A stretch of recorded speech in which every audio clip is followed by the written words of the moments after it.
Hello, friends. We are interested in the geography of our views, so please like and write in the comments from which city are you watching us, and were there loud stories of betrayal in your city. Perhaps the next story about betrayal will be from your city. And we start. Mark Taylor walked down the sidewalk outside his home in a suburb of Austin, Texas, with a slight smile on his face. The evening was warm. The April breeze rustled the leaves on the old oak trees, and the smell of freshly cut grass filled the air. At 38, Mark looked like a man who could still run a marathon without breaking a sweat. Broad shoulders, strong arms, a confident gait. He had just finished a shift at the firehouse, 24 hours of adrenaline and smoke, and was looking forward to a cold beer and a hug from his wife, Sarah.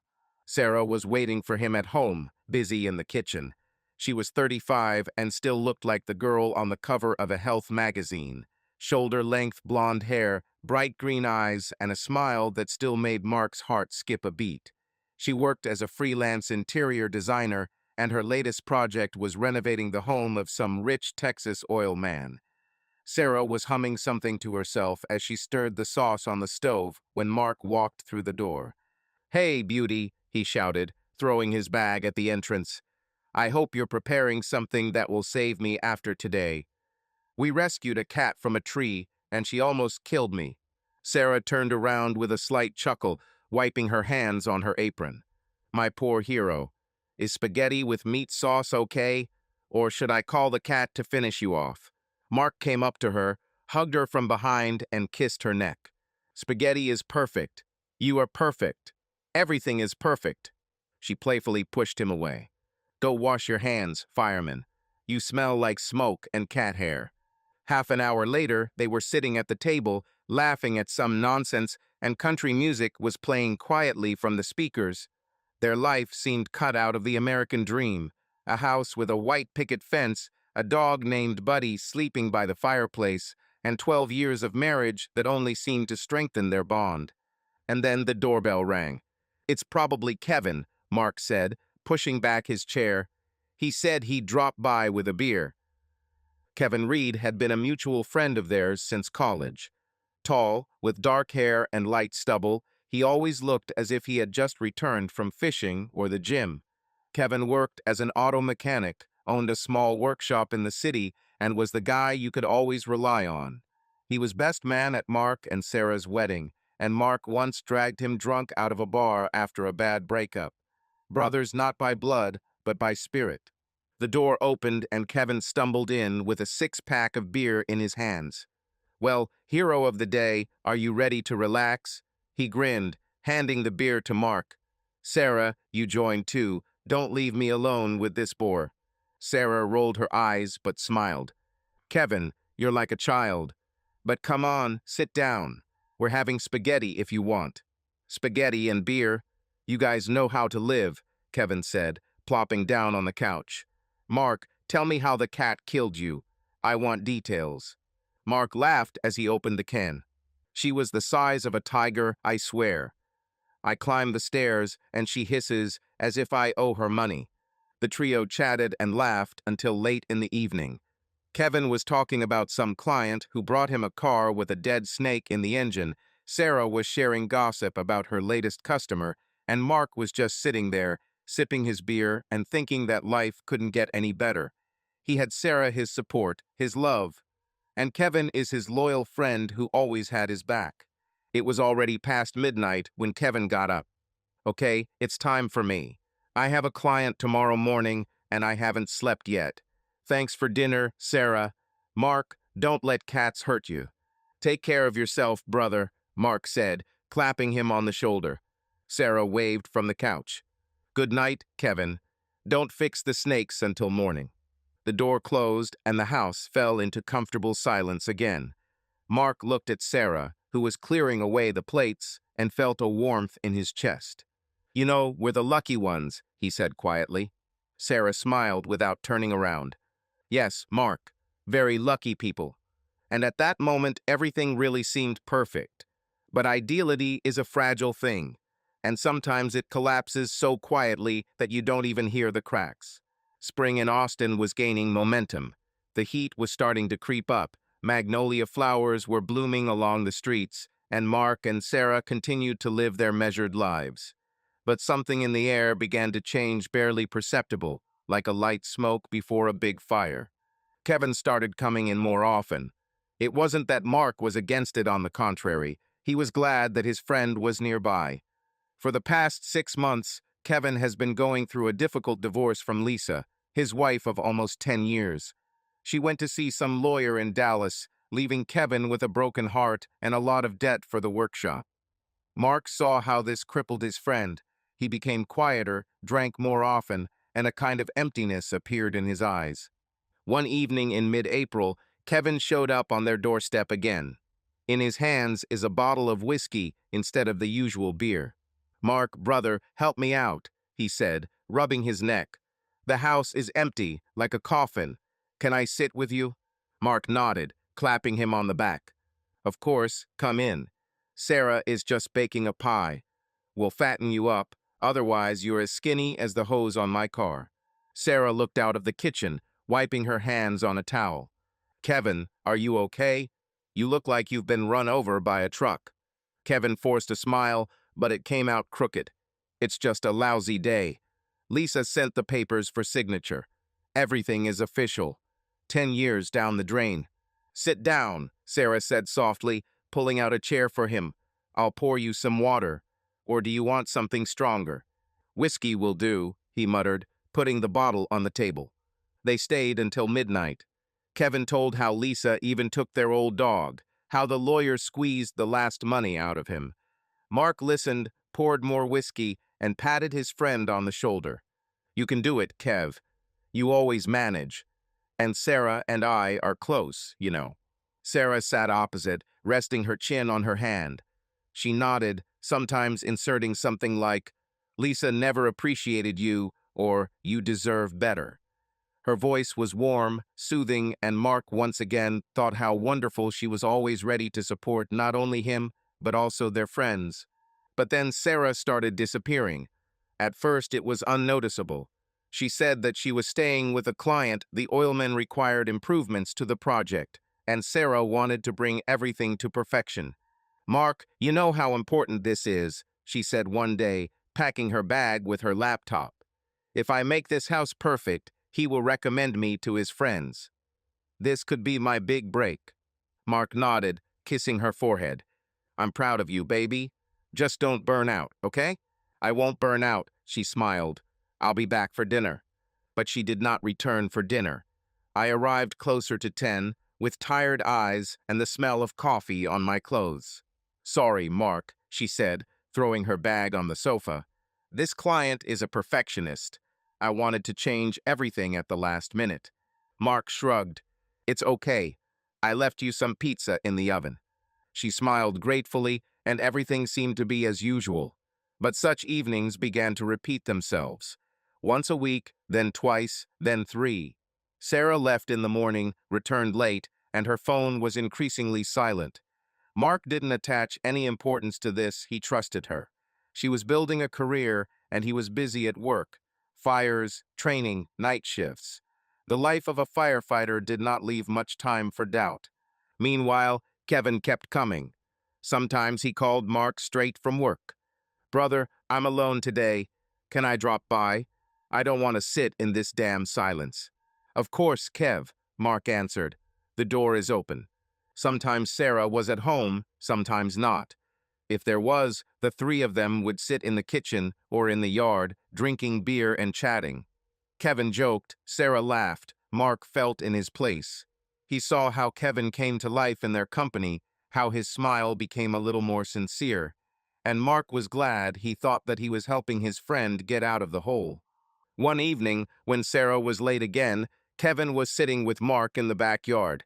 Buddy was gnawing on a bone at their feet, and the first stars were shining in the sky. "You know, Mark," Kevin said, looking into the beer bottle, "you're lucky. You have Sarah. Everything about you is real, not like me and Lisa." Mark nodded, leaning back in his chair. "Yes, brother, Sarah is my everything. And you will find someone, believe me. It just takes time." Kevin chuckled, but didn't say anything. He finished his beer and put the bottle on the table. "I'll go. Thank you for putting up with me again." "You're welcome," Mark said, walking him to the door. After Kevin left, Mark returned to the yard and sat looking at the stars. Sarah was due to arrive soon. He took out his phone to text her, but changed his mind. She's busy. She's trying. And he is her support, just as she is his. Everything was logical. Everything was clear. By the end of April, something subtly changed in Mark and Sarah's house. It was not in words or actions, rather in the air, in the silence between them. Mark noticed this in small things, but brushed it off every time, chalking it all up to fatigue. He was used to trusting Sarah. He was used to believing that their life was a fortress that could not be destroyed. But even fortresses begin to crack if the foundation is undermined by water. Sarah was now returning home even later. Sometimes Mark was already asleep when she quietly slipped into the bedroom, kicking off her shoes and diving under the covers. Before, she always woke him up, lightly touching his shoulder, whispering something like, "I'm home, fireman," and he would hug her, even if he was half asleep. Now she simply lay down on her side of the bed, with her back to him, and fell asleep silently. Mark felt cold where the warmth of her body had previously been, but he told himself that this was nonsense. She was exhausted. Job. Clients. Everything is understandable. One night, he woke up from the sound of her steps.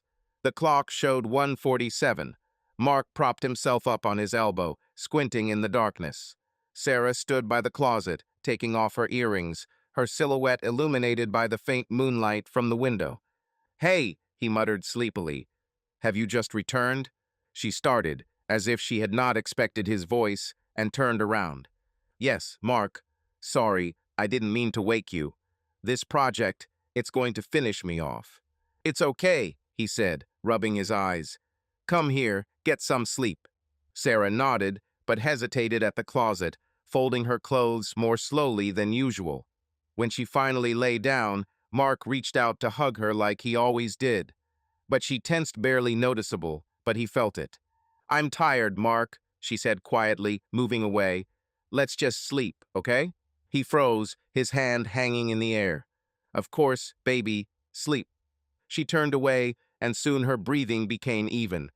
Mark lay looking at the ceiling and tried to understand why his chest suddenly felt tight. It was not a quarrel, not a scandal, nothing like that. It's just cold, and he didn't know how to drive him away. And then the smell appeared.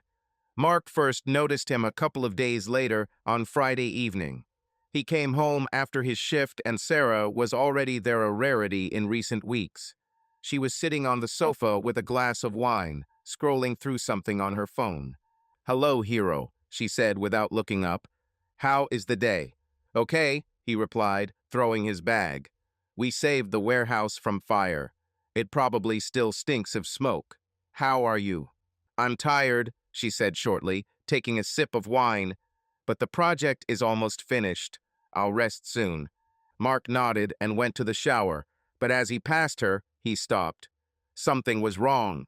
He leaned down to kiss the top of her head, as he always did, and then the smell hit him. Not her usual scent, light, floral, with a hint of vanilla. It was something sharp, masculine, with a hint of cedar and something tart. Someone else's perfume. "Did the new client give you perfume?" he joked, trying not to show surprise. Sarah looked up, her eyes widened for a second, but she quickly smiled. "No, I was just in the store, testing things. Probably got mixed up." "Oh, I see," said Mark, straightening up. "I'll go wash off the smoke, otherwise Buddy will kick me out of the house." She chuckled, and he went into the bathroom. Under the stream of hot water, he tried to drive away the strange feeling. It was just a smell. "It's okay." She said a store, perfume, an accident. But why then did her voice tremble? Why did she look away so quickly? Over the next few days, the smell began to appear more often. Not every time, but enough that Mark began to notice him. Sometimes he clung to her hair, sometimes to her jacket, which she threw on a chair, and every time she had an explanation. "A colleague was standing next to me. I met with a customer, he has strong cologne. I spilled something in the office." Mark nodded, smiled, and said, Come on, it happens. He didn't want to be that guy, the suspicious, jealous, petty guy. He trusted her. She was his Sarah. But the cold in the bed did not go away. She was no longer drawn to him and did not laugh at his jokes as much as before. Conversations became shorter and drier. Mark noticed how she hid her phone when he entered the room, how her smile faded as soon as he asked him an extra question. One evening, he couldn't stand it anymore. Sarah returned at 11 smelling the same cedar scent. Mark sat in the kitchen with a beer, Buddy dozed at his feet. Long today, he said, trying to sound calm. Still the same oil worker. Sarah took off her coat and hung it on a hook. Yes, he wants to remodel another room. She said it was the last time. Okay, Mark nodded, looking at her. Are you okay? You look? I don't know, tense. She froze for a second, then turned to him with a tired smile. I'm just exhausted, Mark. It's okay. I'll go to bed, okay? Okay, he said quietly, following her with his eyes. She went into the bedroom, and Mark remained sitting, twirling the bottle in his hands. The smell hung in the air like an uninvited guest. Stranger, cutting, and too familiar to be coincidental. May came to Austin with heat and long sunsets that painted the sky orange and pink. For Mark, it was a time of barbecue in the yard, cold beer after the shift, and hope that Sarah would soon finish her endless project and return to him not only physically, but also in spirit. But the further the month went, the more he felt that she was slipping away like sand through his fingers. It all started with little things. Sarah became even more withdrawn. She no longer talked about her clients with the spark that she used to, nor did she share funny stories about their requests. Her answers turned into monosyllabic, yes, no, everything is fine. Mark tried to get her to talk. He asked about work, suggested that they go to the lake together, as they used to love. But she waved it off. Too much to do, maybe later. And every time he looked at her, it seemed to him that her eyes were somewhere far away. And then he noticed the phone. Sarah was always careful with him. She didn't leave him on the table. She didn't forget him on the sofa like before. Now he was always with her, in her pocket, in her hand, in her bag, but never out of her reach. Mark didn't think anything of it until one evening when he saw her go into the bathroom with him. It was on Friday. Mark returned home earlier than usual. The fire department had released them after morning training. He entered the house, threw his bag at the door, and shouted, Sarah, I'm home. Do you have anything to eat, or should I order pizza? Silence. He walked into the kitchen, expecting to find her there, but instead heard the sound of running water from the second-floor bathroom. Mark shrugged, probably taking a shower. He took a beer from the refrigerator and plopped down on the couch, turning on the TV. Buddy immediately jumped up next to him, laying his head on his lap. A few minutes later, he heard footsteps.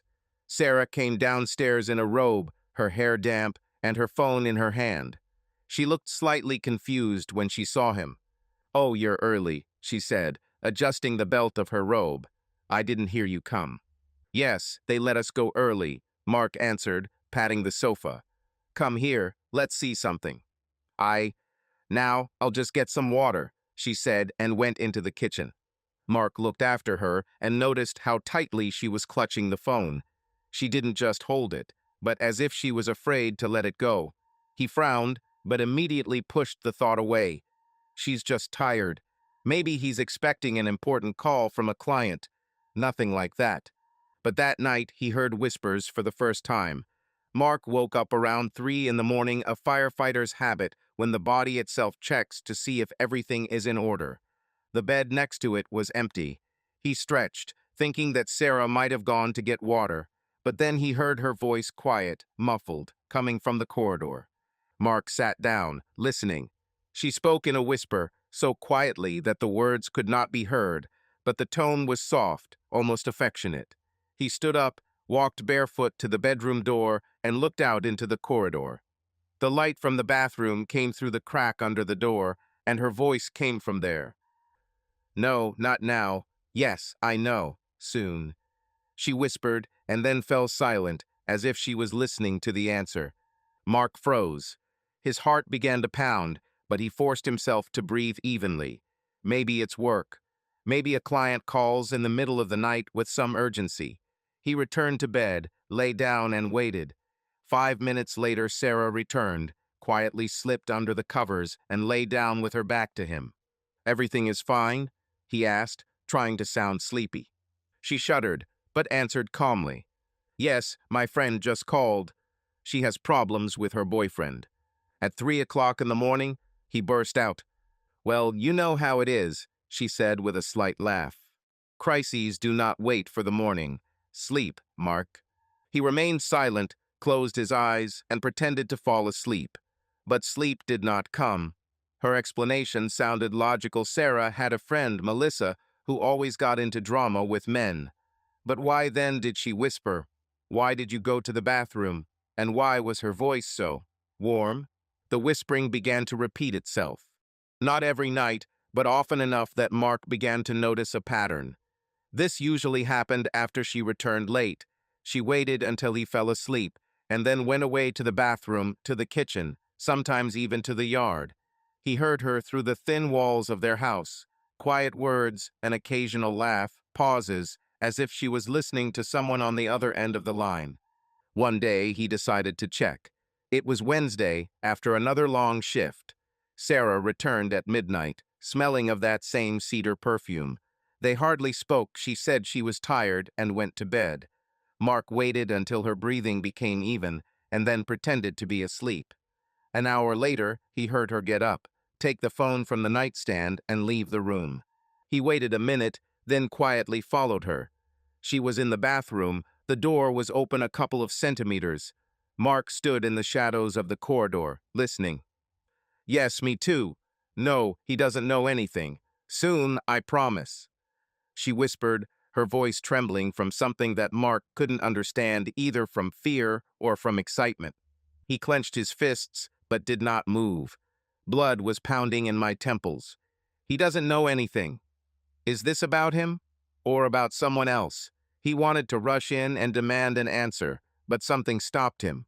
Maybe he misunderstood. Maybe it was still a job, or a girlfriend, or anything other than what he was starting to think about. Sarah ended the call, turned off the light, and returned to the bedroom. Mark lay motionless as she settled down next to him. Her hand accidentally touched his shoulder, and he felt her freeze, checking to see if he was sleeping. He didn't move. After a minute, she relaxed and fell asleep. In the morning, she behaved as usual. She made coffee, kissed him on the cheek before leaving, and said, "See you in the evening." But Mark looked at her with different eyes. The phone in her hand, the whisper in the night, the strange smell, all this formed into a puzzle that he did not want to assemble yet. He sat in the kitchen, stroking Buddy's head, and tried to convince himself that everything could still be explained. But deep down he knew that something was falling apart, and this whisper in the darkness was the first sound of the collapse. His home, once full of laughter and warmth, now seemed too quiet, too empty, even with Sarah around.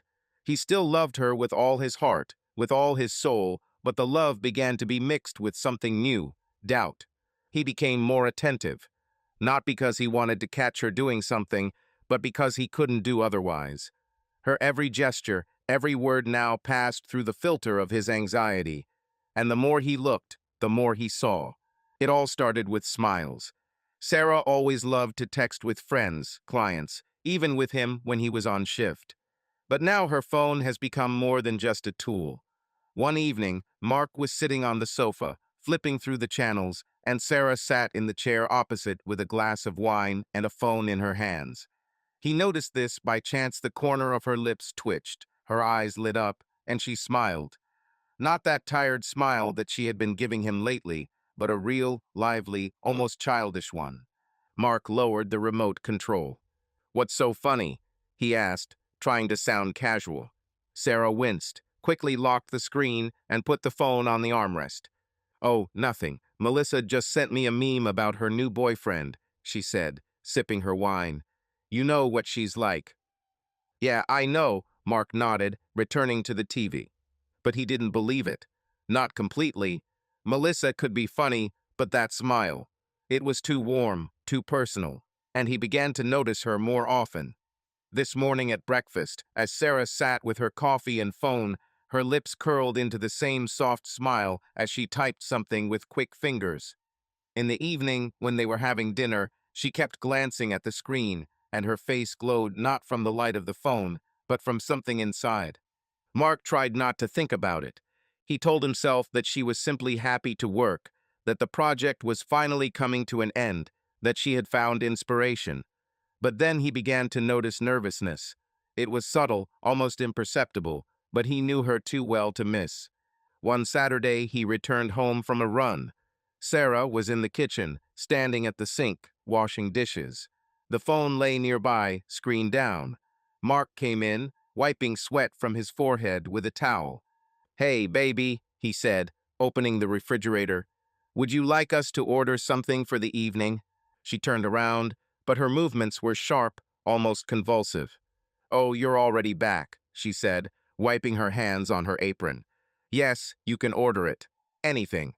Mark took out the water, took a sip, and noticed how she quickly grabbed her phone and put it in her jeans pocket. Her fingers trembled slightly. "Everything is fine?" he asked, putting the bottle on the table. "Yes, of course," she answered, too quickly. "Just waiting for a call from a client. I don't want to miss out." On Saturday, he was surprised, raising an eyebrow. "Well, you know these oil workers," she said with a forced smile. "They don't care about weekends." Mark nodded, but something sank inside. She turned to the sink, continuing to wash the plate, although it was already shiny. Her shoulders were tense, as if she was waiting for him to say something else. But he said nothing, went into the living room, and turned on the TV. Buddy immediately ran over, wagging his tail, and Mark scratched him behind the ear, trying to distract himself. Nervousness began to appear more often. When he entered the room, Sarah instinctively hid the phone, putting it face down, putting it in her bag, sometimes even pressing it to her chest like a shield. If he came too close, she began to fuss. She suddenly remembered that she needed to check the mail, then she ran for water, then she said that she needed to call. Her voice became higher, her words became shorter, and her eyes could not lie. One evening they were sitting at dinner, a rare moment when she was home on time. Mark cooked the steaks and opened a bottle of wine, hoping that this would bring back at least some of their former closeness. They chatted about trifles, about the weather, about Buddy chasing a squirrel in the yard. But then her phone vibrated on the table. Sarah dropped her fork and grabbed it so quickly that the wine glass almost tipped over. She looked at the screen, and her face changed. That same smile, warm and lively, flashed for a second before she hid it. "Who is this?" Mark asked, cutting off a piece of steak. "Oh, just spam," she said, putting the phone in her pocket. "Some kind of store." "Are you smiling at spam?" He joked, but there was a note in his voice that he could not hide. She froze, her fork hovering over her plate. "What?" "No, I just remembered something funny." "Never mind, Mark." He nodded, but looked at her longer than usual. Her cheeks turned slightly red. She looked away and started talking about something else, about a new project, about how the oilman wants a swimming pool in the living room. But Mark was no longer listening. He saw how her fingers fiddled with the napkin, how she kept glancing sideways at the pocket where the phone lay. Later, when they were clearing the table, he decided to check. Sarah went into the bedroom, leaving the phone on the kitchen table, a rare oversight. Mark stood at the sink, washed a frying pan, and looked at this black rectangle lying a couple of steps away from him. The screen was dark, but he knew that once she received the message, it would light up. He didn't want to do this. I didn't want to become the one who rummages through her things, who doubts her every word. But the hands themselves reached for the phone. He took it, feeling his heart pounding in his chest, and then he heard her steps. "Mark, haven't you seen my?" She began, entering the kitchen, and froze. He turned around, holding the phone in his hand. Her eyes widened and her face turned pale. "I wanted to check the time," he lied, putting the phone back on the table. "My watch is upstairs." "Oh, okay," she said, coming closer. Her voice was shaking, but she quickly took the phone and put it in her pocket. I'll see for myself. I'll go to bed. I'm tired. Good night, he said, looking after her. She left, and Mark remained standing, looking at the empty table. Her reaction, her eyes, they screamed about something that he did not want to admit yet. Smiles while texting, nervous movements, whispers in the night, someone else's smell. All of this was like pieces of a puzzle that he was afraid to put together. He turned off the light in the kitchen and sat down on the sofa. Buddy crawled over to him, put his head in his lap, and Mark stroked him, looking into the darkness. Sarah's eyes didn't lie, but he did not yet know what they were hiding, and maybe he wasn't ready to find out yet. By the end of May, the heat in Austin had become almost tangible, sticky, heavy, as if the air itself was pressing on my shoulders. Mark felt this pressure not only outside, but also inside. His home, his refuge, now seemed like a minefield, where every step could lead to an explosion. He still tried to hold on to his normal life, to his faith in Sarah, but the cracks were getting wider, and something dark was seeping through them. That evening, Mark was home alone. Sarah left for another meeting with a client, or so she said. He no longer asked for details because her answers were always the same. Oilman, project, I'll finish soon. He sat in the backyard with a bottle of beer, watched Buddy chase fireflies, and tried not to think about what was happening. But thoughts still crawled into my head like annoying flies. The door slammed at about 10 o'clock in the evening. Sarah entered the house, leaving her bag at the entrance. Mark heard her steps and shouted from the kitchen. Hey, are you hungry? I can reheat leftover chicken. No, thank you, she responded, her voice sounding tired.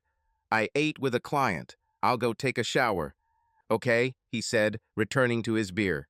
She walked past him without looking at him and went upstairs. Mark noticed how her fingers clutched the phone, how she pressed it to her chest, as if she was afraid that it would slip out. He shook his head and took another sip. Everything is fine. She's tired. I'm just tired. A few minutes later, he heard the sound of water coming from the bathroom. Sarah left her phone on the kitchen table, a rare occasion when it fell out of her sight. Mark glanced at him briefly, but did not move. He didn't want to be that guy. I didn't want to delve into her life. But the phone lay there, black and silent like a call. And then it vibrated. Once, briefly, but the screen lit up. Mark froze, looking at him. The notification flashed too quickly for him to make out the words, but he saw the name, K, and something about today. His heart began to pound. 2. Could be anyone, a colleague, a client, a friend. But for some reason, Kevin popped into my head. He immediately pushed the thought away. No, this is stupid. Kevin is his brother, his friend. He stood up, not quite understanding what he was doing, and took the phone in his hands. Not to unlock it, he didn't even know her password, but to take it to her. It was logical. She's in the shower, the phone vibrates, suddenly something important happens. He'll just help. It's okay. Mark walked up the stairs, phone in hand. The sound of water came from behind the bathroom door, and he was about to knock when suddenly the door swung open. Sarah stood in the doorway, wet, with a towel around her body, her hair stuck to her shoulders. Her eyes widened when she saw the phone in his hands. "What are you doing?" she shouted, her voice breaking into a squeal. Mark was taken aback, stepping back. It vibrated. "I wanted to bring you something urgent. Don't take my things." She snatched the phone from his hands so abruptly that she almost dropped the towel. "How many times have I told you, Mark? This is mine." He raised his hands, trying to calm her down. "Sarah, I didn't look. Just thought." "Don't think for me," she interrupted, her face red with anger. "This is my personal life, my affairs. Don't you trust me?" Mark fell silent, looking at her. Her reaction was like a punch in the gut. He expected her to laugh, to say, "Oh, sorry, I'm just nervous," or something like that. But this cry, this look, there was something more in it than just irritation. It was fear. "I trust you," he said quietly, lowering his hands. "I just wanted to help." She clutched the phone in her hand, her chest heaving with heavy breathing. "Okay," she finally managed, looking away. "Just don't touch my things, okay? I'll figure it out myself. Okay, he nodded, feeling something shrinking inside. Sarah walked past him into the bedroom, slamming the door. Mark remained standing in the corridor, listening to the water dripping from her hair onto the floor. He slowly went downstairs, sat down on the sofa, and stared into space. Buddy ran up and nuzzled his hand, but Mark barely noticed. Her scream echoed in my head. Don't take my things. My personal life. These were not just words, it was a wall that she built between them. And this wall grew every day, with every whisper in the night, with every foreign smell. He remembered the notice. To Kevin. No, it can't be. Kevin was his friend, his brother. But then who? Client? Girlfriend? Why was she so mad because he just picked up the phone? If there's nothing there, why shout? Mark finished his beer, but the taste seemed bitter. He stood up, walked into the kitchen, and threw the bottle in the trash. Then he looked at the stairs leading to the bedroom. The light there had already gone out. Sarah had gone to bed, or pretended to be asleep. He didn't follow her. For the first time in 12 years of marriage, he did not want to lie next to her. Instead, he sat in the backyard, looking at the stars. Buddy settled down at his feet, and the warm wind stirred the grass. Mark tried to find an explanation. Maybe she's really nervous. Maybe the project finished her off. Maybe he himself is inventing problems where there are none. But her eyes, full of panic, her scream, they did not give him peace. Summer in Austin was heating up, and so was the tension in Mark and Sarah's home. After that scene with the phone in the hallway, they both tried to pretend that nothing had changed. Sarah became a little softer. She smiled at him in the morning, prepared breakfast, and even suggested watching a movie together one evening. Mark clung to these moments like a drowning man clutching at a straw, hoping that everything would return to its place. But deep down he knew the crack had already appeared, and it would not heal on its own. He started to notice more, not on purpose, but as if his eyes and ears were now working on a different level. He saw Sarah put her phone down, even when she was just going to get water. I heard her whispering at night, thinking that he was sleeping. And every time he asked, "Is everything okay?" she answered, "Yes, Mark, everything is fine," but her smile was strained and her gaze wandered away. And then he remembered her password. This happened by chance a couple of weeks ago. They were sitting in the kitchen. Sarah was checking something on her phone. It seemed like a meeting schedule. She typed while Mark stood at the stove, frying eggs. He glanced over his shoulder, not to spy, but just like that, mechanically. Her fingers quickly entered the code, 2519. He didn't even realize he had memorized it until later that day when he found himself repeating the numbers in his head. 2519. Their wedding day is September 25th. It was nice. And that gave him a clue that he had no intention of using just yet. But that evening changed everything. It was Friday, early June. Sarah said she was going to Melissa's birthday, that same friend who always got into drama. "I'll be back late," she said, putting on earrings in front of the mirror in the hallway. "Don't wait for me, okay?" "Have fun," Mark said, sitting on the couch with a beer. "Say hi to Melissa." Sarah smiled sincerely for the first time in a long time, it seemed to him, and left. The door closed and the house fell silent. Mark was left with Buddy, the TV, and the thoughts he was trying to drown out. He didn't want to suspect her. I didn't want to think that she was lying.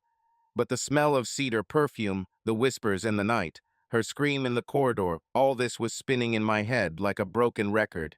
She returned around 2 in the morning. Mark heard the key turn in the lock, how she stumbled over the threshold and cursed quietly. He lay in the living room on the sofa, pretending to be asleep, not because he was waiting for her, but because he could not sleep in their bedroom, where her coldness was still in the air. Sarah walked past, throwing her bag and phone on the kitchen table. She smelled of wine and something else, that same sharp, masculine aroma. "Mark?" she called quietly, but he did not answer. She stood there for a second, then staggered and went upstairs. A few minutes later, he heard the bed creaking.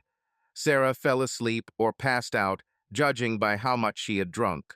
Mark lay looking at the ceiling and felt something heavy growing inside. He didn't want to do this. I didn't want to break her trust, but he could no longer live in this fog. He stood up, quietly walked into the kitchen, and looked at her phone. The black screen looked at him like a challenge. Mark took it in his hands, feeling his palms sweat. 2519. He entered the code, and the screen came to life. The wallpaper is a photo of them from the lake, a couple of years ago, where they are laughing and hugging each other. It stung his heart, but he pushed the emotion away. First, he opened the messages. There was a lot of stuff there. Correspondence with Melissa about his birthday, a couple of work chats with clients, even old messages from himself, buy milk and love you. But nothing suspicious. He scrolled further, feeling like an idiot. Maybe he really came up with all this. Maybe she was just tired, and he worked himself up. And then he opened a gallery. Regular photos. Buddy in the yard, sketches of her projects, selfies with friends. But at the bottom of the list, there was an album with a lock hidden, accessible only with a password. Mark frowned. He didn't know she had that. He entered 2519 again, and the album opened. His breathing stopped. There were photos, dozens of photos. Sarah in lingerie, in poses he's never seen before. On the bed, by the mirror, in some unfamiliar place with dark walls and soft light. In some she smiled at the camera, in others her eyes were half closed, her lips parted. These weren't just pictures, they were intimate, candid shots taken with obvious intent, and none of them had him. Mark clenched the phone until his knuckles turned white. His mind was spinning. When? Where? For whom? He scrolled further, looking for something, a date, a mark, a clue. Some of the photos were taken recently. He recognized her new lingerie, something she bought a couple of months ago, saying that she wanted to pleasure herself. Others were older, maybe 6 months ago, but they were all strangers, not for him. He heard rustling upstairs and quickly locked the phone, placing it back on the table. My heart was pounding as if after a fire. Sarah came downstairs, barefoot, wearing one of his old t-shirts. Her hair was disheveled and her eyes were sleepy. "Mark," she muttered, squinting. "Why aren't you sleeping?" "I couldn't sleep," he said, trying to keep his voice even. "I decided to sit here." She nodded and went to the sink and poured water. "I drank too much," she said, rubbing her forehead. "My head is pounding." "Rest," he answered, looking at her. She went back, and Mark remained sitting, staring at the phone. These photos burned him from the inside. He didn't know who they were intended for, but he knew one thing. They weren't for him, and it was like a knife in the back. He stayed up until the morning, sitting in the kitchen with Buddy at his feet. My thoughts were confused. He wanted to scream, wanted to wake her up and demand an answer. But he was silent, while he was silent, because now he had proof, not verbal, not vague, but real, and it changed everything. The morning after that night passed in a strange stupor. Sarah came downstairs around 10, with a pale face and circles under her eyes, a clear sign of a hangover. She silently made coffee, threw a couple of pieces of bread into the toaster, and sat down at the table, burying her face in her phone. Mark watched her from the couch, pretending to watch the news. Her fingers ran across the screen as usual, but he no longer saw innocence in it. Now her every gesture seemed to him to be part of the secret that she was hiding. "How's Melissa?" he asked, trying to sound normal. Sarah looked up, slightly surprised. "Oh, okay. Having fun as always. I drank too much champagne and danced on the table." "Sounds like her," Mark nodded, looking away to the TV. The conversation died down. Sarah finished her toast, drank her coffee, and went upstairs, saying that she needed to finish the sketches. Mark was left alone, with Buddy and a buzz in his head. Those photos from the hidden album never left his mind. He tried to find an explanation for them. Maybe it was a surprise for him that she never dared to show. But he knew it was a lie. These pictures were too personal, too candid, and they didn't show a bit of their shared life. In the evening, Sarah left again. She said that she was going to the customer to discuss the final details. Mark didn't argue. He waited until her car was around the corner and went into the bedroom. She took the phone with her, but he already knew the password. He needed more answers. He began to search not in her things, but in their common life, in the little things that he had not noticed before. He opened her closet and ran his hand along the shelves. Everything was there as usual: her dresses, his old t-shirts, a box with their wedding photos. Nothing suspicious. But then he noticed her bag, the one she took yesterday for her birthday. She lay in the corner, carelessly thrown. Mark picked it up, opened it, and froze. Inside was a receipt from a bar, not the one where Melissa usually partied, but another one in the city center. Time 23:47. The amount is 2 cocktails, and the signature on the check: "Thank you, Kay." 2. Kevin. Mark's heart sank. He put the check in his pocket and sat on the bed, trying to breathe evenly. It didn't mean anything yet. Maybe she met Kevin by accident. Maybe he was at the same bar. But why didn't she tell me? Why did you lie about Melissa? 2 days later, Sarah forgot her phone at home. It was Monday morning. She had left for a meeting, leaving it on the kitchen table in a hurry. Mark looked at him for 10 minutes, struggling with himself. He didn't want to do this again, but he should have known. He picked up the phone, entered 2519, and opened the messages. At first, nothing unusual: work chats, correspondence with Melissa about some dresses. And then he found it. Contact K. Without a full name, just a letter. He opened the chat, and the world around him collapsed. The correspondence was long, lasting for months. He scrolled up to the first messages, dating back to December. Light flirting, jokes, nothing serious. But the more he read, the harder it became to breathe. "Sarah, you always know how to make me laugh. Mark is always busy with his fires. K. He doesn't appreciate what he has. I wouldn't miss a minute." Mark swallowed, feeling his throat tighten. He scrolled further to March. "Sarah, today again he didn't notice that I came back late. Sometimes it seems like he doesn't care. K. He is lucky to have you, and he is blind. Come to me if he doesn't see." And then April, a message that made Mark's hands tremble. "Sarah, Kevin, I'm happy you're better than Mark. He doesn't even notice." Kevin, "You deserve better, Sarah. I'll give it to you." Kevin, his friend, his brother. Mark dropped the phone on the table, but immediately picked it up again, unable to stop. He returned to the gallery and opened the hidden album. Now he looked at the photo more carefully, and I saw what I missed last time. One of the photos was taken in their bedroom. He recognized the bedspread blue with a small pattern, which they had bought a couple of years ago. Sarah was lying on the bed, wearing black lace lingerie, her hair scattered across the pillow. The camera was somewhere above, as if someone was standing above it. Someone who was in their house, in their bedroom. Mark felt the blood rush to his head. He enlarged the photo, looking at the details. In the corner of the frame, the edge of his old fireman's jacket could be seen hanging on a chair. This was their place, their bed, and she shared it with someone else. He scrolled further. Another photo: Sarah in the same pose, but now with a smile, looking at the camera.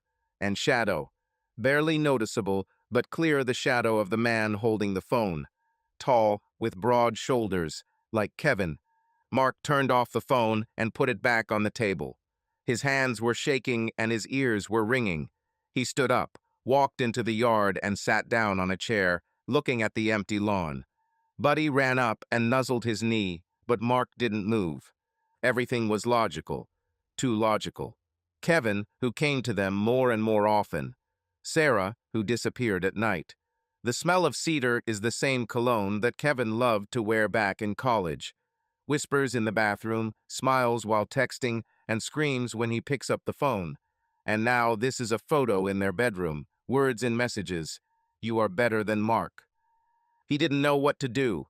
Scream? Run to Kevin and beat him until he bleeds? Wake up Sarah and lay out everything he found? But he sat in silence, feeling the world crumbling around him. His wife, his friend, their bed, everything that he considered his own turned out to be someone else's. Mark clenched his fists, looking at the stars. He hasn't decided yet what he will do. But he knew one thing for sure: the secrets were out. And now they cannot be hidden back. Mark spent the next few days on some kind of strange autopilot. He got up in the morning, made coffee, patted Buddy on the head, and went to the fire department for his shift. On the outside, everything looked as usual. He joked with colleagues, put out small fires, even helped a newbie master the stairs. But there was emptiness inside him, cold, echoing like an abandoned house. The photo in their bedroom, the correspondence with Kevin, the words, "You are better than Mark," all this was spinning in his head, but he was silent. Not a word to Sarah, not a peep from Kevin. He just lived as if nothing had happened. Sarah didn't seem to notice anything. She returned to her routine, leaving in the morning, returning late, sometimes with the same cedar smell, sometimes with a tired smile. She thought everything was fine. Mark saw it in her relaxed shoulders, in the way she casually left the phone on the table, confident that he wouldn't touch it. She even became a little warmer one evening. She hugged him in the kitchen, pressing her cheek against his back, and said, "Are you okay, fireman? You've been quiet lately." Mark froze, feeling her hands on his waist. Her voice was soft, almost gentle, like before. He turned slowly, looked into her eyes, and forced a smile. "Just tired, baby. The shifts are hard." "My poor thing," she said, kissing him on the cheek. "Get plenty of rest, okay?" "Okay," he nodded, watching her go into the living room with a glass of wine. She didn't know. She didn't know that he saw her secrets, that he kept them inside himself, like a grenade with the pin pulled, and he wasn't going to tell her. "I haven't planned to yet." He needed time to understand what to do, how to live with this knowledge. He didn't want to explode. He didn't want to destroy everything at once. He wanted. He didn't know what he wanted. Maybe some evidence. Maybe a miracle that would explain everything differently. On Wednesday morning, he went to work as usual. Sarah was still asleep, curled up under the covers on her side of the bed. Mark looked at her before leaving. Her blonde hair was scattered across the pillow. Her lips were slightly parted. She looked so familiar, so was he. But he knew it was an illusion. He quietly closed the door and left. During his shift, he was absent-minded. One of the guys, Joe, noticed this while they were cleaning equipment after a call. "Hey, Taylor, where are you?" he shouted, throwing him a rag. "You look like you saw a ghost."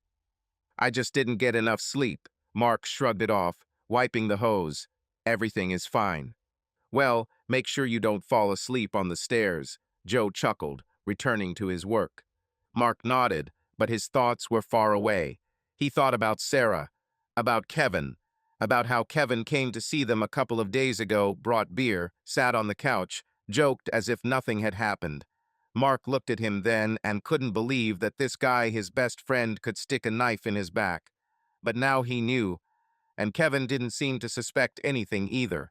He patted Mark on the shoulder, called him brother, and then left, leaving behind that same cedar smell. At home, everything went as usual. Sarah was cooking dinner, a rarity in recent months. She hummed something to herself while stirring the sauce on the stove, just like in the old days. Mark sat at the table, twirling a fork in his hands and looking at her. She looked happy, calm, confident that her secret is hidden safely. "How is the day?" she asked, placing a plate of pasta in front of him. "Okay," he answered, looking at the food. "We saved the garage from fire. The owner forgot to turn off the gas." "A hero, as always," she smiled, sitting down opposite him. "Eat, otherwise it will get cold." He nodded, picked up his fork, and began to eat. The food was delicious, but he could barely taste it. Sarah chatted about something, a new project, how a client wanted a marble bath, and Mark listened with half an ear, nodding in the right places. She did not notice that his smile did not reach his eyes, that his hands trembled slightly when he put the glass on the table. After dinner, she turned on the TV and settled down on the sofa with the phone. Mark sat down next to him, pretending to watch a movie. Her fingers ran across the screen again, and he noticed that same smile, warm, lively, not for him. She typed something, then chuckled as if she had read a joke. "Melissa again?" he asked, without taking his eyes off the screen. "Yeah," she answered without raising her head. "She tells how her cat destroyed the kitchen." "Funny," he said quietly, and she didn't even hear the note in his voice. At night, she fell asleep quickly, clinging to the pillow. Mark lay next to him, looking at the ceiling. He heard her breathing evenly, calmly. Her phone was on the nightstand, face down. He could pick it up again, check what she wrote. But he didn't. What he had already seen was enough for him. Mark has never been one to give up without a fight. 12 years in the fire department and prior military service had taught him how to act when a situation became unmanageable. He was tired of doubts, of the silence that suffocated him from the inside. The correspondence, the photo in their bedroom, the smell of cedar, it was all like smoke indicating fire. And he decided to find the source, even if it broke his heart. The idea for the camera came about on a Friday morning while he was cleaning equipment at the station. Newbie Travis showed off his miniature Wi-Fi camera, tiny, about the size of a lighter, with an adhesive backing and a battery that lasts a couple of days. He bought it to film stunts on a motorcycle, but Mark immediately realized that this was what he needed. Not for Sarah, he didn't want to delve even deeper into her life, but for Kevin. If Kevin was who Mark suspected him to be, then the truth might be hiding in his home, in his bedroom. The chance came that same day. Kevin called after lunch, his voice cheerful, as if nothing had happened. "Hey, brother," he said. "Remember what I said about repairs in the garage? Tomorrow I'll put up the shelves. Will you drop by to help? Beer on me." Mark squeezed the phone, feeling everything tense inside. Kevin called him to his house to where, perhaps, everything was happening. "Of course," he answered, trying to sound even. "At what time?" "By 10. Bring your tools if you want." "Agreed," Mark said and hung up. He stayed up almost all night, thinking about the plan. Sarah noticed his restlessness at dinner. He picked at his food without looking at her. "Are you okay?" she asked, taking a sip of wine. "You look like you're about to put out a fire in your head." "I'm just thinking about tomorrow," he lied, forcing a smile. Kevin called for help with the garage.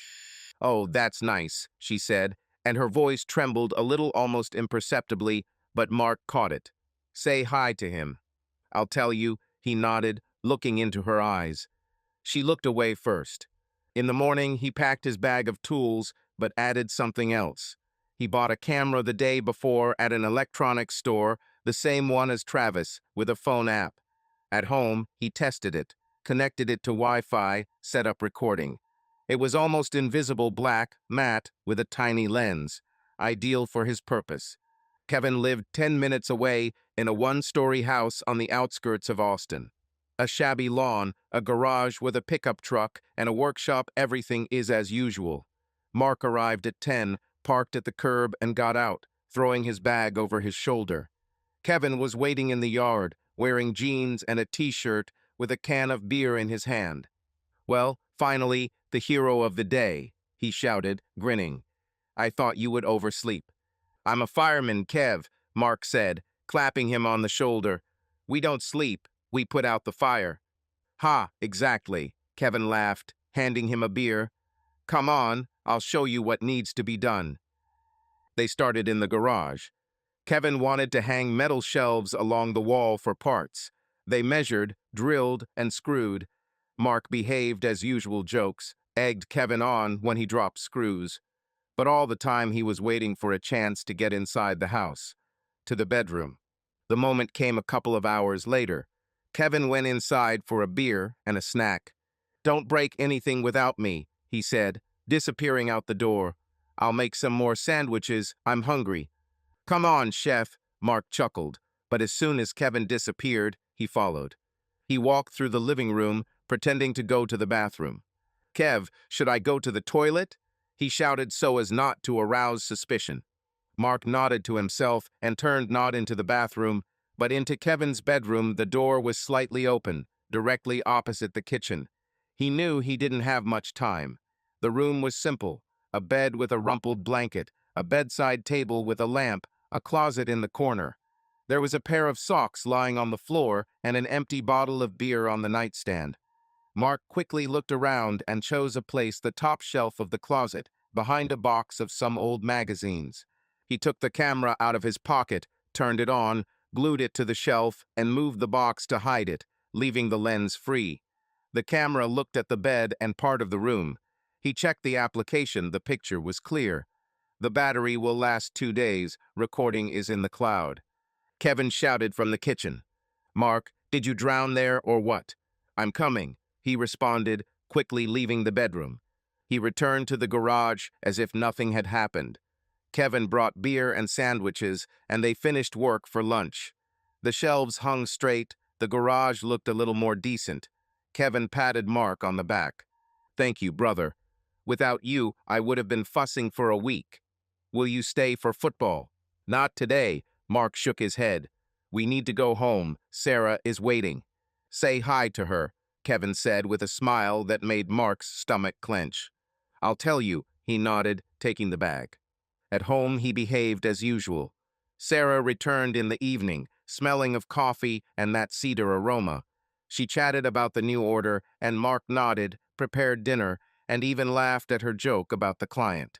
She didn't notice that his eyes were colder than usual, that his hands lingered a little longer on the table when he put the plates down. At night, he lay in bed, looking at his phone. The application showed a live broadcast from the camera. Nothing yet. Kevin was sitting in the living room, watching TV, drinking beer. The bedroom remained empty. Mark turned off the screen and closed his eyes, but sleep did not come. He waited. He didn't know what exactly: proof, refutation, something that would either completely destroy his world or give him hope. Sarah slept next to her. Her breathing was even. She thought everything was fine. Kevin thought everything was fine. And Mark was silent, like a soldier before a battle, knowing that his army ingenuity had worked. Now it remained to see what the camera in Kevin's bedroom would show. Mark didn't check the camera right away. He gave her time a day, then 2. He wanted everything to look natural so that he wouldn't be tempted to screw himself up ahead of time. But inside he knew that delay was just a way to delay the inevitable. Sarah continued to live her life, leaving in the morning, returning late, smiling at him as if nothing had changed. Kevin called a couple of times, chatted about small things, even offered to come over for a barbecue on the weekend. Mark answered calmly, joked in response, but every conversation was like a knife turning in a wound. By Wednesday, he couldn't stand it anymore. It was his day off. Sarah had gone to another meeting with a client, leaving him alone with Buddy and the silence of the house. He sat in the kitchen, drank coffee, and looked at the phone. The camera app flashed a notification. The recording had accumulated over 2 days. He squeezed the mug in his hands, feeling his heart begin to beat faster. This was the moment of truth. He could delete the application, throw away the phone, forget about everything. But he couldn't. Not now. Mark opened the app and started browsing through the entries. At first, nothing special. Kevin went into the bedroom, changed clothes, and went to bed. The camera recorded his lonely evenings. He watched TV in the living room. Sometimes he went out into the yard to smoke. Mark scrolled through the empty hours until he reached Tuesday evening. The time on the recording showed 21:13. The bedroom door opened, but it wasn't Kevin. It was Sarah. She walked in, throwing her bag on the floor, and looked around. Her hair was down, and she was wearing the same black dress she had worn for Melissa's birthday. Mark froze, looking at the screen. She shouldn't have been there. She told him that she would be late with a client, and that she would be back late. But here she is, in Kevin's bedroom. A second later, Kevin came in. He closed the door, walked up behind her, and put his arm around her waist. Sarah turned and smiled the same warm smile that Mark had seen when she was texting. They said something to each other. The camera did not record sound, and then began to kiss. Mark squeezed the phone so hard that the screen almost cracked. He wanted to turn it off, but couldn't look away. They moved towards the bed, but did not stay there. Kevin pulled her hand, and they left the bedroom. The camera lost sight of them, and Mark was about to scroll further, but then he noticed movement in the corner of the frame. A part of the living room was visible through the open bedroom door, and a sofa. The same old leather sofa on which they all sat dozens of times, drinking beer, watching football, laughing until they cried. Sarah and Kevin appeared in the frame. She sat down on the sofa, he sat down next to her, and a second later they were kissing again. Her hands slid under his t-shirt, his fingers unbuttoning her dress. Mark watched as they shed their clothes, as Kevin pressed her against the back of the sofa as her legs wrapped around his waist. It wasn't just a video. It was a blow to the chest, knocking the air out of the lungs. They had sex right there on the same couch, where Mark had sat with Kevin less than a week ago, where they drank beer and discussed renovating the garage, where Sarah once fell asleep with her head on his shoulder while the three of them watched some stupid movie. This was their place, what they have in common, and now it has become alien. The recording lasted 12 minutes. 12 minutes that changed everything Mark knew about his life. When they finished, Sarah stood up, straightened her hair, and put on her dress. Kevin hugged her from behind, whispered something in her ear, and she laughed. Then they left the frame, and a few minutes later, the footage showed Kevin returning to the bedroom alone, going to bed as if nothing had happened. Mark turned off the phone and put it on the table. His hands were shaking, his head was in chaos. He stood up, walked into the yard, and sat down on a chair, looking at the empty lawn. Buddy ran up and nuzzled his knee, but Mark didn't move. He saw it. He knew it, but I still couldn't believe it. Everything was logical. Too logical. Sarah disappeared at night, returning with the smell of cedar Kevin's cologne. Correspondence where she wrote that Kevin was better than him. Photos of their bedroom taken by someone who knew their home. And now this is a video that left no room for doubt. His wife and his best friend, on that very couch. He sat like that for an hour, maybe two. The sun burned his neck, but he did not notice. Sarah returned home around 6, leaving her bag at the door. "Hello, fireman," she shouted from the doorway. "Are you home?" "In the yard," he responded, his voice even, as if nothing had happened. She came out to him, holding a bottle of water. "It's hot today, isn't it?" she said, sitting down next to him. "How is the day?" "Okay," he answered, looking at her. "And yours?" "Oh, I'm exhausted," she sighed, taking a sip of water. "The client is redoing everything again. But I'll finish it soon, I promise." "Okay," he nodded, without looking away. She smiled, patted Buddy on the head, and went into the house. She thought everything was fine. I thought he didn't know anything. And Mark looked after her and felt something breaking inside. He saw shocking footage. And now he could not forget them. After Mark saw the video, he didn't explode. He didn't scream, didn't rush towards Kevin with his fists, didn't tell Sarah everything. He fell even deeper into silence, withdrawing into himself like a soldier planning his last battle. He needed time not to forgive, but to understand how to play his cards. And then he remembered. In a week, it will be his and Sarah's anniversary 12 years since their wedding. This was an opportunity, not for reconciliation, but for something else. He didn't yet know why exactly, but he felt that it was important. He decided to organize dinner, not just for the two of them, but on a grand scale with family and friends. It would seem natural. Mark always loved to gather loved ones, grill steaks in the yard, and open a beer to the accompaniment of guitar chords. Sarah won't suspect anything strange. Kevin, too. And Mark. Mark wanted to look them in the eye, surrounded by those who knew them. I wanted to see how they would pretend. On Thursday, he said to Sarah at breakfast, "Listen, baby, Saturday is our anniversary. Let's have dinner. Let's call our parents, Melissa, Kevin, a couple of guys from work. Let's note it properly." Sarah looked up from her coffee, slightly surprised. "Oh, exactly, the 25th. She hesitated, but then smiled. "Good idea. We haven't gathered for a long time. What to cook?" "I'll take care of the meat and grill," he said, stirring his coffee. "You can make a salad or that sauce of yours that everyone loves." We agreed, she nodded, and her smile became a little wider. "It will be fun." She looked pleased. Maybe she was even happy. Mark nodded in response, but everything was boiling inside him. She didn't know what he saw. I didn't know that this dinner was not just a holiday. He began to prepare. I called my parents. They lived an hour away and were delighted with the invitation. Mom immediately promised to bring her signature pie. Sarah's father, a widower from Houston, also agreed to come. Mark called his friends. Melissa, who immediately began squealing with delight, and a couple of colleagues from the fire department, including Joe. And finally, Kevin. "Hey, brother," he said when Kevin answered the phone. "Sarah and I have an anniversary on Saturday. We gather everyone in the yard. There will be a grill and beer. Will you come?" "Anniversary? Damn, it's been 12 years already?" Kevin laughed. "Of course I will. Should I bring something?" "Just myself," Mark said, trying to keep his voice even. "And maybe a couple of cans of your favorite IPA." "Consider it done," Kevin replied. "See you Saturday, brother." Mark hung up and clenched his fists. Kevin sounded the same as always, easy, friendly. It was as if he hadn't slept with his wife on the very couch where they all sat together. By Saturday, everything was ready. Mark spent the morning in the yard. He set up tables, hung garlands with light bulbs, and set up the grill.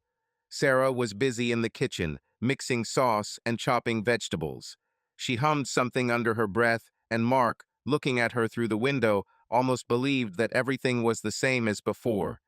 But then he remembered the video, her laugh with Kevin, her hands on his back, and the illusion collapsed. The guests began to arrive at 6.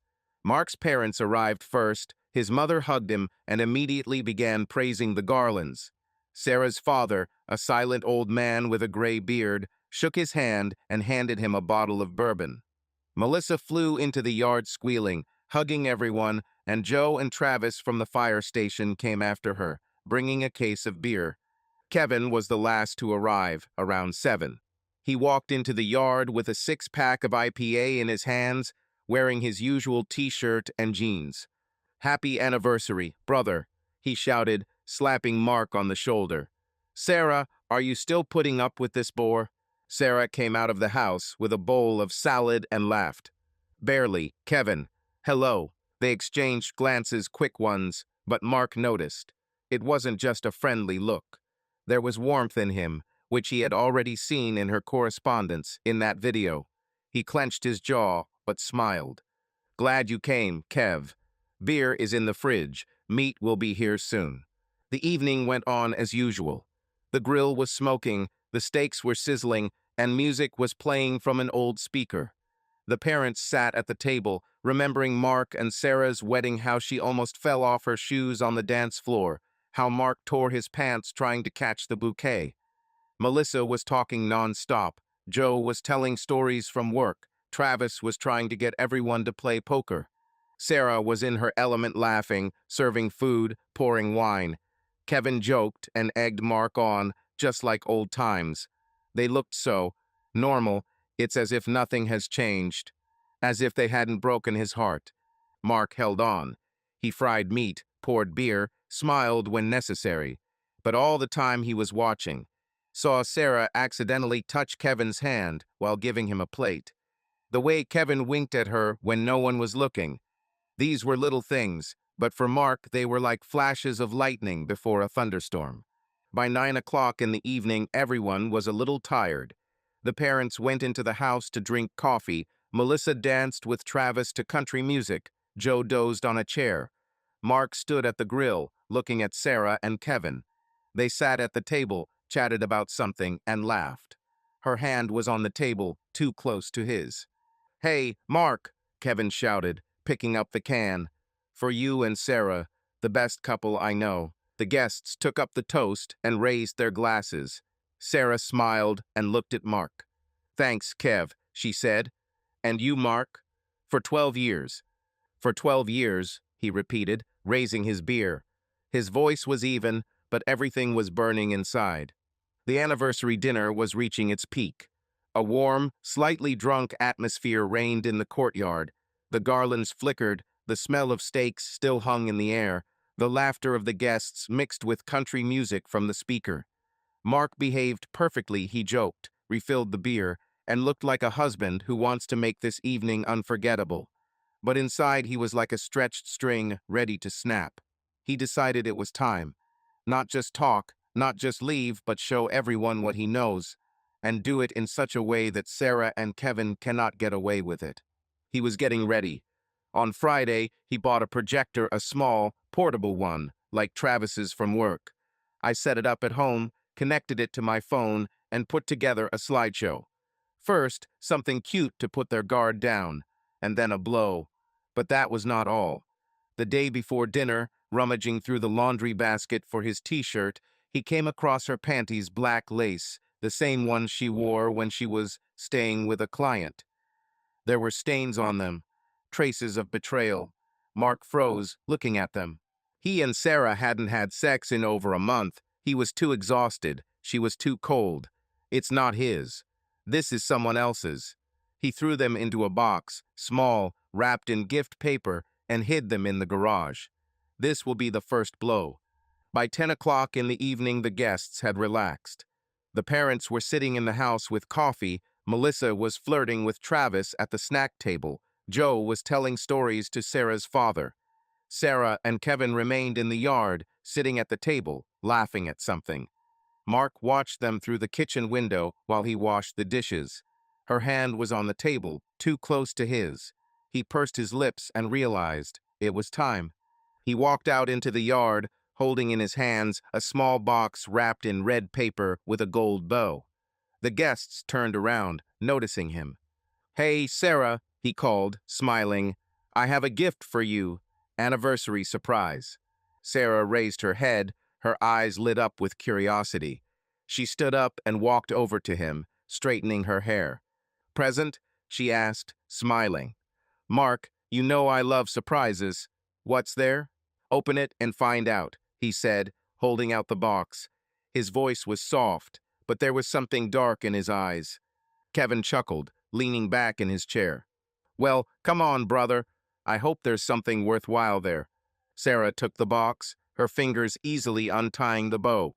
The guests fell silent, looking at her with smiles. She thought it was jewelry, a bracelet, or earrings, like he gave before. She opened the lid and her smile froze. Inside lay those same black panties, neatly folded, with stains that left no doubt. Her face turned pale, her hands trembled. She quickly slammed the box shut, but it was too late. Melissa, who was standing closest, managed to look inside. "What the—" Melissa began, but stopped short when she saw the expression on Sarah's face. "What is this, a joke?" Sarah asked quietly, looking at Mark. Her voice trembled, fear flashed in her eyes. "No, baby," he said calmly, looking her straight in the eyes. "This is not a joke. It's yours. Found it in the trash. We haven't slept with you for a long time, right?" The guests fell silent. Tension hung in the air like smoke before a fire. Kevin sat up straighter in his chair, his grin disappearing. "Mark, what are you doing?" he began, but Mark raised his hand to stop him.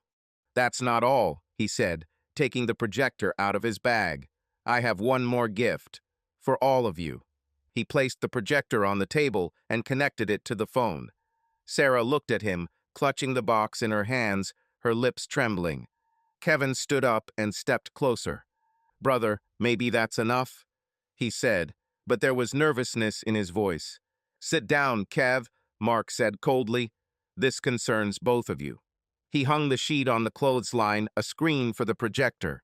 Guests gathered around, some with curiosity, some with anxiety. The parents left the house, attracted by the silence. Mark turned on the projector, and the first photo appeared on the sheet: their wedding. Sarah in a white dress, Mark in a suit, both laughing. The guests smiled, some even clapped their hands. "Oh, how cute," Mark's mother exclaimed. The next photo is their first vacation on the lake, then how they painted the house, laughing with brushes in their hands. Sarah stood nearby, still holding the box, her face tense, but she was silent. Kevin stared at the screen, clutching his beer can. The slideshow continued. Buddy as a puppy, their first New Year together. Everyone was touched and whispered. And then the picture changed. Full-screen photo from Sarah's hidden album. She is in black lingerie on their bed, smiling, looking at the camera. The guests gasped. Sarah dropped the box, and her eyes widened. "Mark, what are you?" she began, but he had already switched the slide. "The next thing is correspondence. Kevin, I'm happy you're better than Mark. He doesn't even notice." The words burned on the sheet, huge, undeniable. Kevin took a step towards Mark. but froze when the video appeared on the screen. Camera footage from Kevin's bedroom. Sarah and Kevin are on the same sofa in the living room, visible through the door. Her dress falls to the floor, his hands on her body, their movements, everything is visible.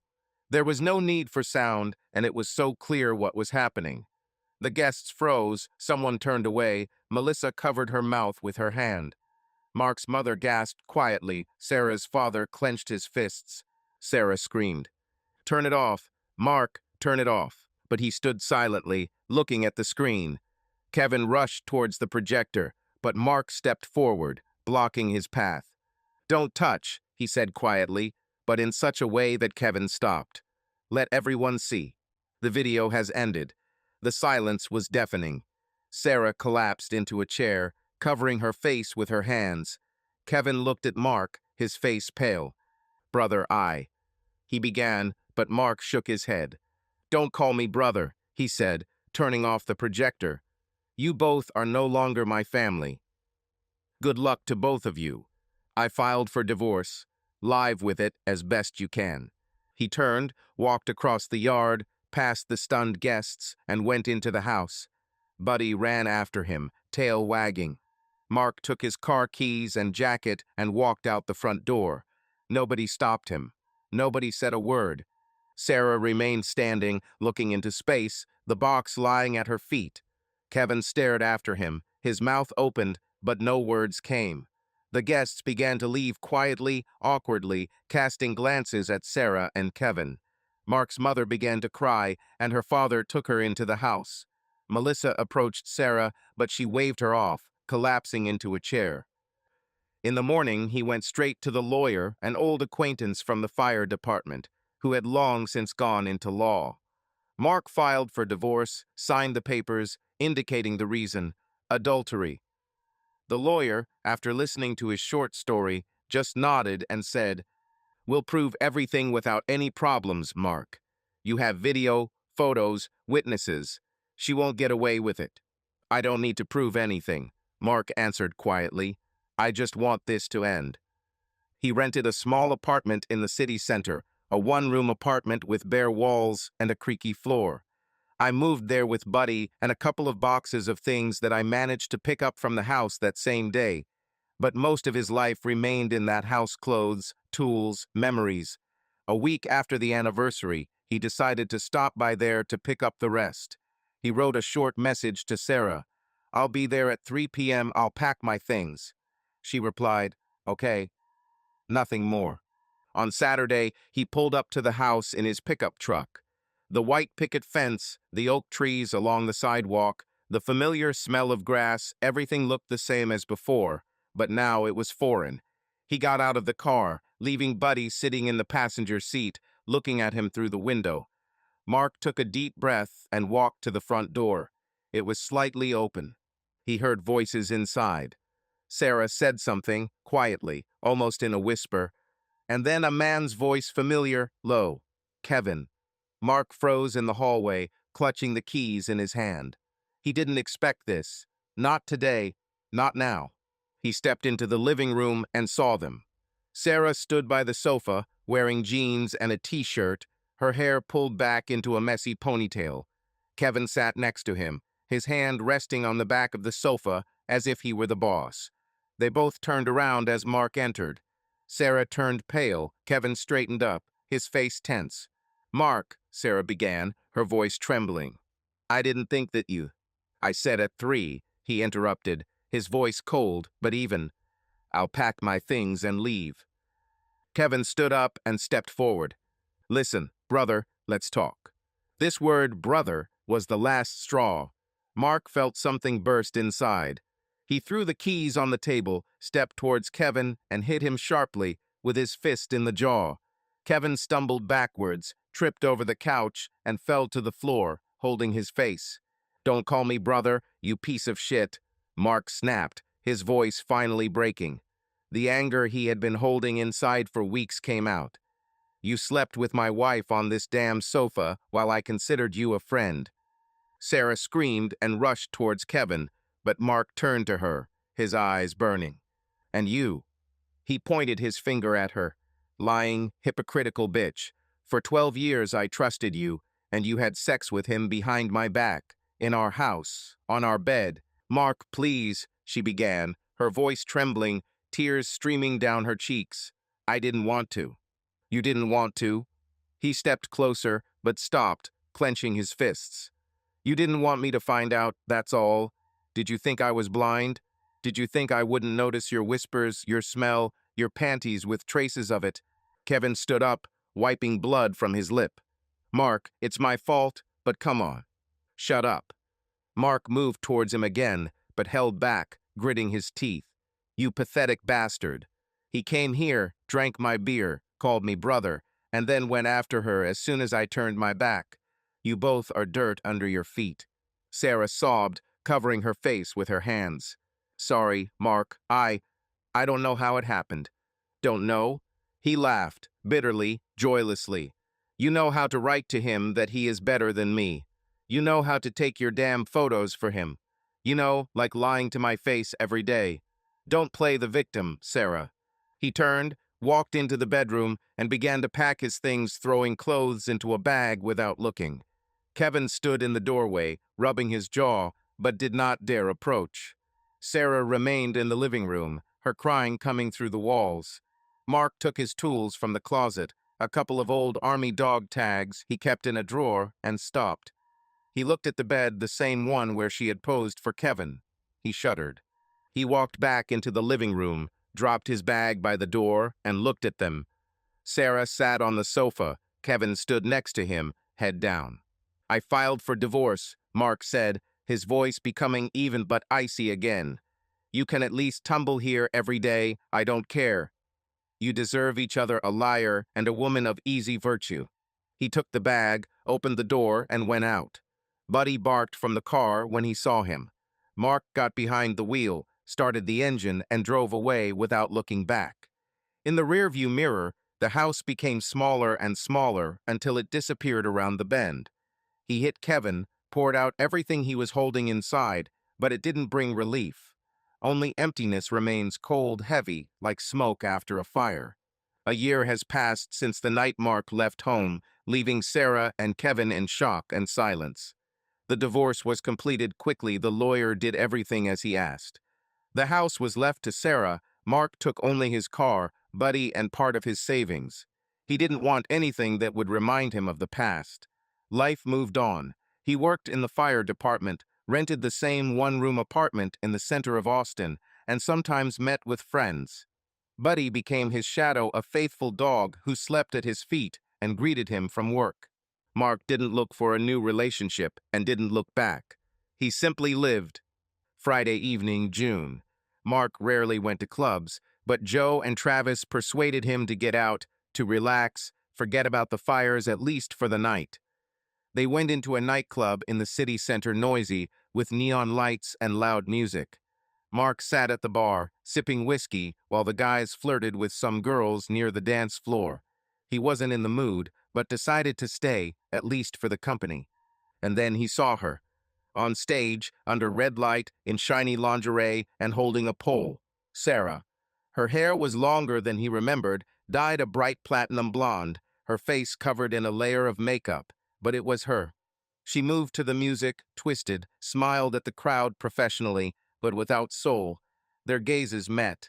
Her eyes widened for a second. She lost her rhythm a little, but quickly pulled herself together and continued dancing. Mark froze, clutching his glass. He didn't expect this. Not here. Not like that. When her number ended, she disappeared backstage. Mark finished his whiskey, feeling something stir inside him, not anger, not pain, but something cold and curious. He called the bartender. The blonde who danced, he said, nodding toward the stage. Can I have her for a private dance? The bartender nodded and glanced towards the backstage. Yes, I'll find out now. Name? Sarah, Mark said, and the bartender left. 5 minutes later, he was led into a separate room, dark, with a leather sofa and dim lights. Sarah came in next, wearing the same shiny lingerie with a slight smile, which immediately disappeared when she realized who was in front of her. Mark, she breathed, stopping in the doorway. You. Why? Sit down, he said calmly, pointing to the sofa. Dance if you want. I don't care, but I want to talk. She hesitated, but came over and sat down opposite him, crossing her arms. Her fingers nervously fiddled with the edge of the fabric. How are you? She asked quietly, looking at the floor. Better than you, apparently, he answered, looking at her. How did you get to this point, Sarah? She pursed her lips, her eyes sparkled, but there were no tears. She took a deep breath and began to speak. After the divorce, everything went downhill. Kevin, he started playing. Gambling, poker, betting, casino. At first it was a small thing, but then he got into debt. Big debts. On yourself, on me. He mortgaged my house to cover part of it, but it wasn't enough. The bank took everything. I was left with nothing. Mark listened in silence, his face unreadable. She continued, her voice shaking. He promised that he would fix everything, that we would get out. But he only drank and played, and then he left. He said he couldn't live like this anymore and just disappeared. I was left with his debts collectors called every day. I had to. This. She nodded at her underwear. It pays better than interior design when you have neither a home nor a reputation. Mark looked at her, feeling a strange mixture of pity and emptiness. He saw how broken she was, but he couldn't find any sympathy in himself. Not after everything. And you? She asked, looking up. How are you? I'm alive, he said briefly. Working. Buddy is with me. I didn't have to sell myself to survive. She shuddered, but remained silent. The music from the club came muffled through the walls. Mark leaned a little closer. His voice became quieter, but firmer. You chose this path yourself, Sarah. You and Kevin. I gave you everything: trust, home, life. And you turned it into crap. You deserved every piece of what became of you. She lowered her head, her shoulders trembling. He stood up, took a wad of dollars from his pocket, the tip he usually left for the bartenders, and threw them on the couch. 500, maybe more. This is for you, he said, not for the dance, so that you understand that I am no longer a part of your life. He turned and left without looking back. Sarah remained seated, looking at the money, her fingers clenched into fists. The music was blaring outside the door, but the room was quiet. She didn't call him, didn't stop. Mark left the club, breathed in the night air, and got into the car. Joe and Travis were still inside, but he didn't wait for them. He started the engine and drove home to Buddy, to his new life. Sarah is left in the past, a stripper in neon lights, with debts and broken dreams. He felt neither joy nor pain, just the end. And subscribe to our channel so that your love doesn't cheat on you, and go ahead and listen to the next story, because this story is nothing compared to the next one. If you're under 18, don't even think click to the next one. Think click to the next one. Think click to the next one. Think click to the next one. Think click